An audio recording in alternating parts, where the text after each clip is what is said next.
반갑습니다. 이번 시간에는 북미에서 운영되고 있는 MLS, 즉 프로축구 리그를 말씀드리겠습니다. MLS는 프로축구 리그이지만은 유럽의 프로축구 리그와는 다른 방식으로 운영되고 있습니다. 지명 선수 룰이 대표적입니다. 여기서는 MLS의 운영 방식과 지명 선수 룰을 도입하게 된 배경과 또 긍정적, 부정적 효과, 또 발전을 위한 과제 등을 말씀드리겠습니다. MLS의 출범 배경입니다. 미국과 캐나다에서 1964년부터 프로축구 리그가 운영됐습니다. 하지만 인기가 저조했고 자금난 등으로 1984년에 문을 닫았습니다. 그 후 1994년에 미국에서 피파 월드컵이 개최된 이후에 프로축구 리그에 대한 필요성이 인식되면서 1996년에 미국과 캐나다에서 10개 팀이 모여서 MLS라는 프로축구 리그를 결성했습니다. 그 후에 여러 팀들이 합류했지만은 이 축구 경기는 미국인들이 정서와는 맞지 않았고 팬들이 관심이 낮았으며 수입도 그리 많지 않아서 많은 팀들이 경영난을 겪기도 했습니다. 특히 MLS의 마이애미나 템파베이 등은 자금난을 극복하지 못해서 해체되기도 했습니다. 그러다가 2002년 한일 월드컵에서 미국 대표팀이 8강에 진출하면서 MLS에 대한 관심이 다소 증가하기 시작했습니다. 현재는 서부 컨퍼런스 14팀, 동부 컨퍼런스 15개 팀 등이 운영되고 있습니다. 이 프로축구 경기는 동부와 서부 컨퍼런스 팀들이 홈앤드 어웨이 방식으로 매년 3월부터 11월까지 운영됩니다. 다음은 MLS의 운영 방식과 주요 특징입니다. MLS는 유럽의 프로축구 리그와는 달리 독특한 방식으로 운영되고 있습니다. 몇 가지를 말씀드리겠습니다. 첫째, MLS는 단일 형태의 리그로 운영됩니다. 리그에 소속된 구단들은 기업의 프랜차이즈와 유사한 방식으로 운영된다고 할 수 있습니다. 또 어떤 사람들은 엄밀한 의미에서 프랜차이즈와는 좀 다르다고 주장하기도 합니다. 어쨌든 MLS는 전 세계 프로스포츠 리그에서 보기 어려운 독특한 구조로 운영됩니다. 북미 MLB나 NFL에서 선수 채용이나 선수 이동, 연봉 등에 대한 결정은 구단들이 어느 정도 자율적으로 운영하는 데 비해서 MLS에서는 구단을 대신해서 이러한 일들을 하기도 합니다. 다시 말씀드려서 MLS에서는 구단을 대신해서 선수 채용과 이동, 연봉 협상 등에 직접 나서기도 합니다. MLS 소속 구단들은 MLB나 NFL의 구단들과는 달리 자율적으로 운영되는 부분이 아주 적다고 할 수가 있습니다. 두 번째, MLS는 유럽의 프로축구 리그에서 운영되는 승강 제도를 운영하지 않는다는 점에서 폐쇄형 리그라고 할 수 있습니다. MLS에서는 리그전에서 경기 성적이 최하위인 팀, 꼴찌를 한 팀도 2부 리그로 강등당하지 않습니다. MLS에서는 오히려 리그전에서 최하위를 한 팀의 전력을 강화시키기 위해서 경기력이 뛰어난 선수를 이적시켜 주기도 합니다. MLS에서는 경기력이 떨어지고 인기가 없고 수입이 저조한 구단들은 폐쇄하기도 합니다. 셋째, MLS에서는 구단에 대한 셀러리 캡을 운영합니다. 이 셀러리 캡은 북미의 NBA나 NFL 등에서는 익숙하지만 유럽의 프로축구 리그에서는 볼 수 없는 생소한 개념입니다. MLS에서 셀러리 캡을 운영하는 것은 팀 간의 전력 분용을 이루어서 보다 많은 관중을 유인하고 수입을 증대시키기 위해서라고 할 수 있습니다. 또 프로스포츠 리그에서 자금이 풍부하고 시장 규모가 큰 팀들이 뛰어난 경기력으로 전력 격차를 확대하고 리그를 지배하는 현상을 방지하기 위해서라고 할 수 있습니다. 넷째, MLS에서는 주로 경기장 입장 수입에 의존합니다. MLB나 NBA, NFL 등은 입장 수입에도 엄청난 중계 방송권과 스폰서 수입을 얻는 데 비해서 MLS는 그렇지 못한 실정입니다. MLS에서는 주로 경기장 입장 수입에 의존하다 보니까 가능한 보다 많은 관중을 유인하기 위해서 지역의 관중 수요 여부에 따라 구단을 확대하거나 축소하기도 합니다. 또 관중이 많은 지역에는 축구 전용 경기장을 건설해서 지역 간 경쟁을 유도하기도 합니다. MLS에서는 프로축구의 경기력을 향상시켜서 경쟁력을 강화하고 또 다른 종목의 프로스포츠 리그와 경쟁에서 살아남기 위해서 노력하고 있습니다.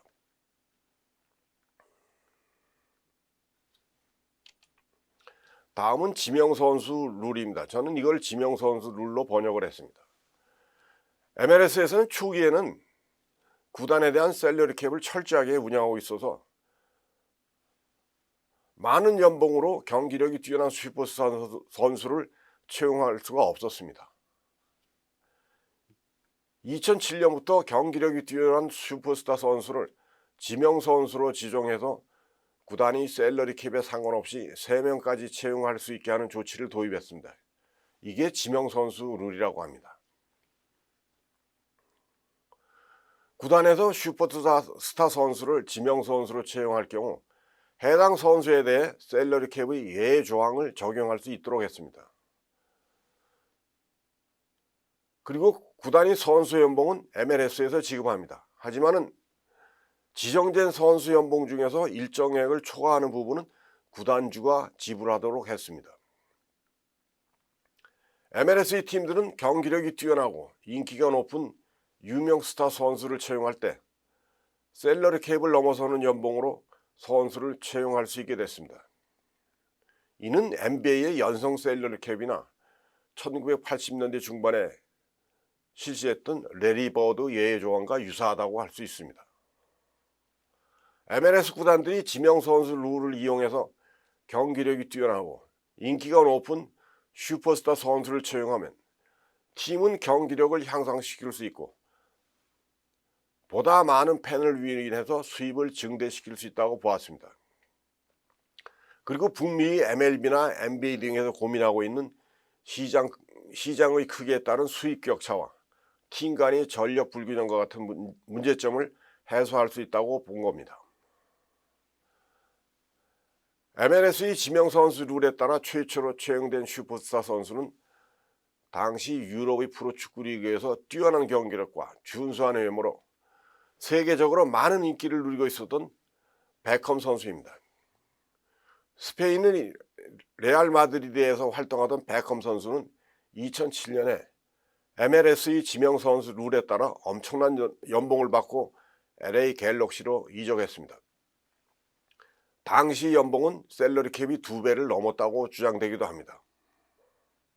LA 갤럭시에서는 베컴 선수를 채용해서 많은 관중을 경기장으로 끌어들여서 엄청난 입장 수입을 올렸다고 합니다. 이를 일부에서는 베컴 효과라고 합니다. 또 같은 해 시카고 파이어 팀에서는 바르셀로나에서 활동하던 멕시코 출신의 브랑코를 지명선수로 채용했습니다. 그 후 MLS 구단들은 은퇴가 얼마 남지 않았고 경기력도 다소 떨어지지만 한때 유럽의 프로축구 리그에서 뛰어난 경기력으로 많은 인기를 얻었던 스타 선수들을 채용하기 시작했습니다. 이러한 슈퍼스타 선수들은 뛰어난 경기력으로 많은 인기를 얻었고 구단들도 많은 수익을 얻을 수 있었습니다. 시간이 지나면서 MLS의 팀들은 지명선수 룰을 이용해서 다양한 선수들을 채용하기도 했습니다.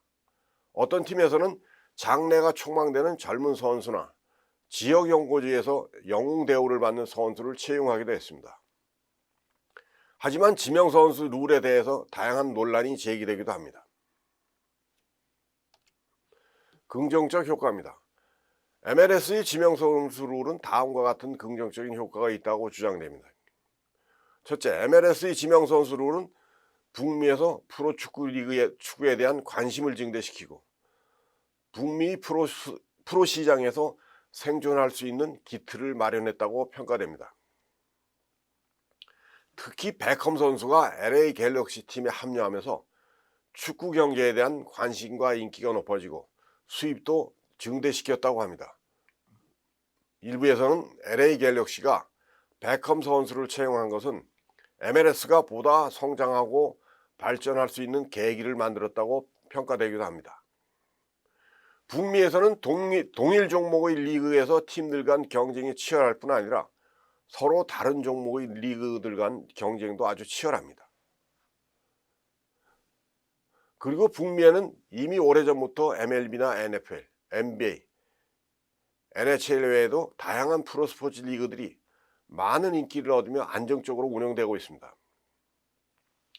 MLS에서 도입한 지명선수 룰은 경쟁이 치열한 북미 프로스포츠 시장에서 프로축구 리그가 뿌리를 내리고 생존할 수 있는 기반을 만들었다고 주장되는 겁니다.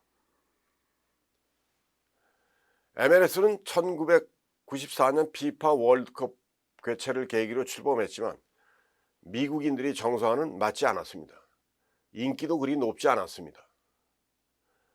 지명선수 룰을 도입하기 전만 하더라도 리그의 생존이 불투명할 정도였습니다.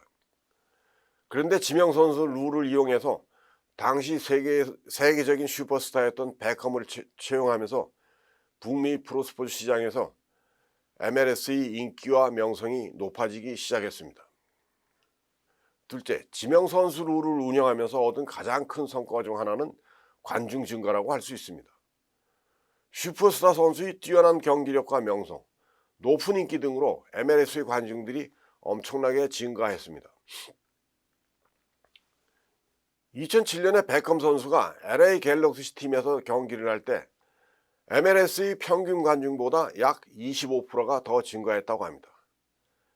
베컴은 LA 갤럭시에서 모두 97경기에 출전했는데 전체 관중은 42만 명, 경기당 4,400여 명이 늘어났다고 합니다. LA 갤럭시가 지명선수 룰을 이용해서 베컴 선수를 과감하게 채용한 것은 나이가 들고 경기력이 다소 떨어졌지만 그래도 여전히 뛰어난 경기력을 보여줬고 또 세계적으로 많은 인기를 누리고 있었기 때문입니다. 베컴은 EPL의 맨유, 라리가의 레알 마드리드 등 유럽 최고의 프로축구 리그의 유명팀에서 커다란 성공을 거둔 몇 안 되는 선수 중 하나입니다. LA 갤럭시에서는 베컴 선수가 지니고 있는 풍부한 경험과 뛰어난 기량을 전수받아 팀의 경기력을 향상시키고 리그전에서 우승하는 데 도움이 될 수 있다고 판단했습니다. 베컴은 LA 갤럭시 팀에서 선수로 활동하면서 많은 관중을 끌어들여서 팀이 많은 수입을 올리는 데 기여했습니다. 이는 슈퍼스타 효과를 잘 활용했기 때문이라고 할 수 있습니다. 하지만 슈퍼스타 선수에 대한 기대감은 시간이 지날수록 점차 줄어들었습니다. 베컴이 2007년에 LA 갤럭시 팀으로 출전한 첫 해의 관중 증가율은 무려 180%에 달했습니다. 하지만 2008년에는 53%, 2009년에는 20%가 증가하는 데 그쳤습니다. 2010년에는 관중 증가율이 거의 없었다고 합니다. 그렇지만 2007년부터 2009년까지 3년간 엄청나게 관중을 경기장으로 끌어들였습니다. LA 갤럭시는 베컴 선수를 채용해서 리그전에서 우승하지는 못했지만 많은 관중을 끌어들였고 축구에 대한 관심을 증대시켰다는 사실은 아주 높이 평가되고 있습니다. 셋째, 슈퍼스타 선수들이 MLS에서 활동하면서 다양한 외부 효과를 발생시켰습니다. 슈퍼스타의 경기는 소속팀뿐 아니라 상대팀에게도 여러 가지 긍정적인 외부 효과를 발생시켰습니다. 특히 슈퍼스타 선수가 원정 경기를 할 때 스타의 뛰어난 경기력과 인기 등으로 상대팀이 관중이 증가하면 외부 효과가 발생한다고 할 수 있습니다. 일부에서는 슈퍼스타 선수의 경기 참가에 따른 긍정적 외부 효과는 홈 경기보다는 원정 경기에서 더 크게 나타나기도 했다고 주장하기도 합니다. 이는 홈팀의 관중들이 슈퍼스타 선수의 경기를 상대적으로 더 자주 볼 수 있는 데 비해 원정팀의 관중들은 슈퍼스타 선수의 경기를 볼 수 있는 기회가 상대적으로 더 적기 때문입니다.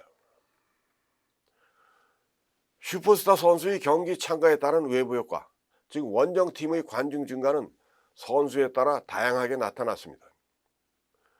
베컴 선수가 원정 경기를 할 때 상대 팀의 관중은 무려 47%나 증가하기도 했다고 합니다.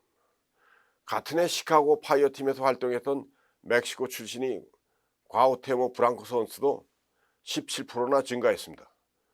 또 바르셀로나에서 활동하다가 2010년 7월부터 뉴욕 레드불스에서 뛰었던 멕시코 출신의 마르케스는 상대 팀의 관중들이 18%나 증가한 것으로 나타났습니다. 넷째, MLS 팀들이 슈퍼스타 선수를 채용해서 수입을 가장 손쉽게 올릴 수 있는 방식으로는 슈퍼스타 선수의 초상화가 그려진 티셔츠 판매입니다. 프로축구 시장에서 스타 선수의 얼굴이 그려진 티셔츠는 가장 흔한 상품입니다. 2018년에 MLS에서 가장 많이 팔린 25가지 품목 중에서 스타 선수의 얼굴이 그려진 티셔츠가 무려 19개나 차지했다고 합니다. 중요한 사실은 많은 관중들이 MLS에 새로 합류한 스타 선수의 초상화가 그려진 티셔츠를 계속해서 구입한다는 겁니다. 특히 북미 많은 축구 팬들은 스타 선수가 어느 팀에서 경기를 하든지 상관하지 않고 유명 선수의 얼굴이 그려져 있는 티셔츠를 구입한다는 겁니다. 미국의 MLS 팬들은 축구 경기가 시작되기 전인 주말 오전에 유럽에서 열리는 프로축구 경기를 볼 수 있습니다. 미국의 축구 팬들은 유럽의 프로축구 리그에서 경기력이 뛰어난 경기력으로 많은 인기를 끌고 있는 선수들을 잘 알고 있고 이들을 좋아합니다. 이러한 선수들이 MLS로 이적할 경우 선수의 얼굴이 그려진 티셔츠는 홈팀의 팬뿐만 아니라 상대팀의 팬들도 구입하는 겁니다. 실제로 스웨덴 출신의 유명한 프로축구 선수인 줄라탄 이브라히모비치가 EPL의 맨유에서 2018년에 LA 갤럭시에 합류했습니다. 그래서 시즌의 절반만 경기에 참가했습니다. LA 갤럭시는 플레이오프에 진출하지 못했습니다. 하지만 줄라탄 이브라히모비치 선수의 초상화가 그려진 티셔츠가 가장 많이 팔렸다고 합니다.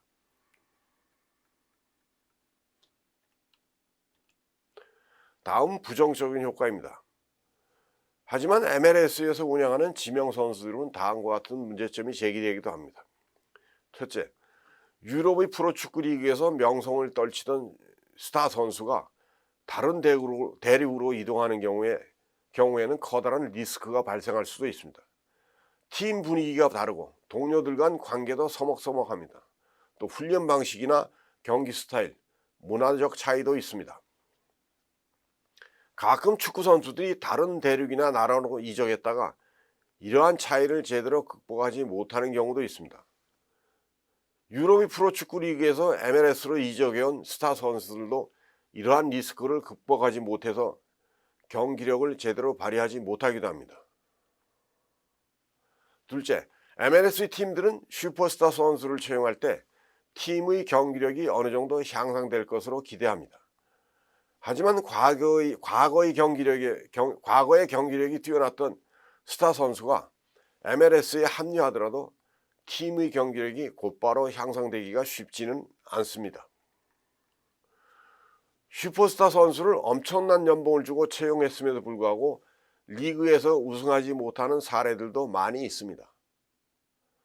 엄청난 연봉을 받고 MLS로 이적한 일부 스타 선수들은 경기력이 예전같이 않은 데다가 잦은 부상, 컨디션 난조, 동료의 갈등 등으로 팀에서 기대했던 경기력은 보여주지 못하고 팀의 분위기만 해친다고 지적되기도 합니다. 일부 스타 선수들이 MLS로 이동해서도 여전히 과거 스타의 지위만 누리려고 한다고 지적되기도 합니다. 스타의 지위만 누리려고 하다가 선수들과 갈등을 초래하기도 합니다. 전반적으로 MLS의 경기력은 유럽의 주요 프로축구 리그보다 낮다는 이유로 경기에서 자신의 실수를 인정하려고 하지 않기 때문입니다.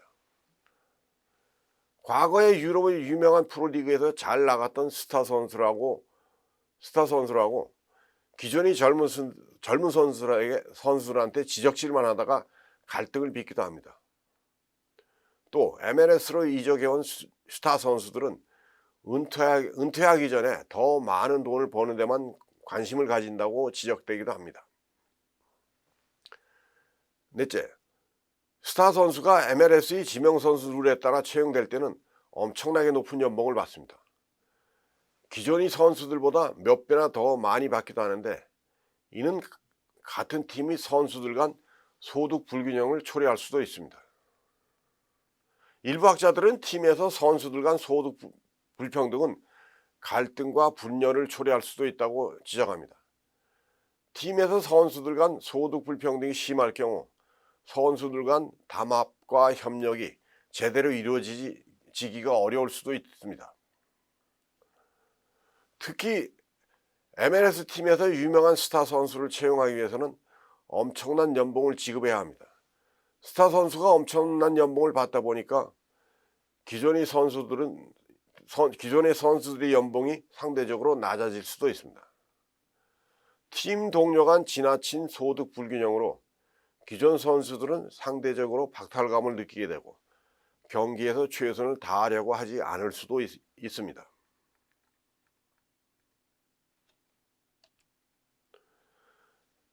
다음은 발전과 논의 과제입니다.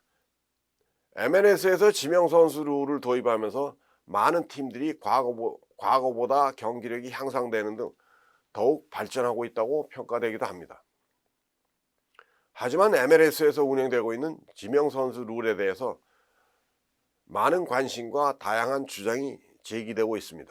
몇 가지를 말씀드리겠습니다. 첫째, 지명선수 룰을 운영하면서 타당성에 대해서 논란이 제기되기도 합니다.